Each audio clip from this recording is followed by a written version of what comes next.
उत्तर प्रदेश में त्रिस्तरीय पंचायत चुनाव और 2027 विधानसभा चुनाव की तैयारियों के बीच सियासी गतिविधियां तेज हो गई हैं। इसी कड़ी में अपनी जनता पार्टी के संस्थापक स्वामी प्रसाद मौर्य ने बुंदेलखंड के महोबा जिले में संविधान सम्मान जनहित होंकार यात्रा का आयोजन किया। इस दौरान उन्होंने भाजपा और बागेश्वर धाम के पीठाधीश्वर धीरेन्द्र कृष्ण शास्त्री पर निशाना साधते हुए उनकी यात्रा को संविधान विरोधी करार दिया। स्वामी प्रसाद मौर्य ने आरोप लगाया कि भाजपा बाबा बागेश्वर के माध्यम से अपनी राजनीतिक उद्देश्यों को साध रही है। उनका कहना था कि भाजपा की यह रणनीति सीधे तौर पर जनता और संवैधानिक व्यवस्था के हितों के खिलाफ है। मौर्य ने कहा कि अगर कानून और संविधान का पालन होता तो अब तक धीरेन्द्र शास्त्री जेल की सलाखों के पीछे होते।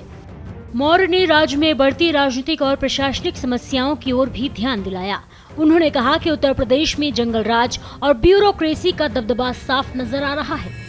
उन्होंने एसआईआर का जिक्र करते हुए आरोप लगाया कि इसके जरिए मतदाताओं को मतदान से वंचित करने की साजिश रची जा रही है। इसके साथ ही उन्होंने चुनाव आयोग की निष्पक्षता पर भी सवाल उठाए। स्वामी प्रसाद मौर्य ने कहा कि बागेश्वर धाम के बाबा की यात्रा हिंदू राष्ट्र की मांग के नाम पर हो रही है, जो कि संविधान विरोधी, देशद्रोही और राष्ट्रद्रोही गतिविधि है। उन्होंने स्पष्ट किया कि भाजपा इस यात्रा का इस्तेमाल अपने राजनीतिक मंसूबों को पूरा करने के लिए कर रही है। उन्होंने ये भी आरोप लगाया कि भाजपा के कुछ नेता और विधायकों की हरकतें आम जनता के अधिकारों के खिलाफ है। गाजियाबाद के लूनी से बीजेपी विधायक नंदकिशोर गुर्जर द्वारा दिए गए कथित धमकीपूर्ण बयान का जिक्र करते हुए मौर्य ने कहा कि यह किसी जनप्रतिनिधि की भाषा नहीं, बल्कि पार्टी के एक गुंडा विधायक की आवाज है। उन्होंने इसे दलित, पिछड़े और आदिवासी समुदायों को दबाने की मानसिकता करार दिया। स्वामी प्रसाद मौर्य ने यूपी की वर्तमान सरकार पर भी तीखा हमला किया। उन्होंने दावा किया कि डबल इंजन की सरकार हर मोर्चे पर विफल हो चुकी है। उनका कहना था कि राज्य में जंगल राज व्याप्त है और आधा दर्जन से अधिक मंत्री सार्वजनिक रूप से शिकायत कर चुके हैं।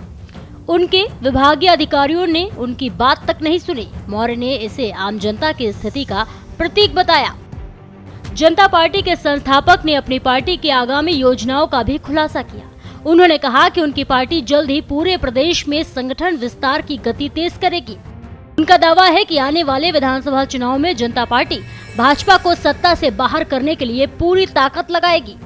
स्वामी प्रसाद मौर्य की यह यात्रा और उनकी तीखी टिप्पणियां आने वाले समय में उत्तर प्रदेश की राजनीतिक तस्वीर को और अधिक गर्मा सकती हैं। उनके निशाने पर रहे धीरेन्द्र शास्त्री और बीजेपी नेतृत्व दोनों ही अब इस पर प्रतिक्रिया देने के लिए मजबूर होंगे। फिलहाल के लिए इतना ही। ऐसे ही और भी तमाम खबरों को देखने के लिए देखते रहिए भारत एक्सप्रेस यूपी।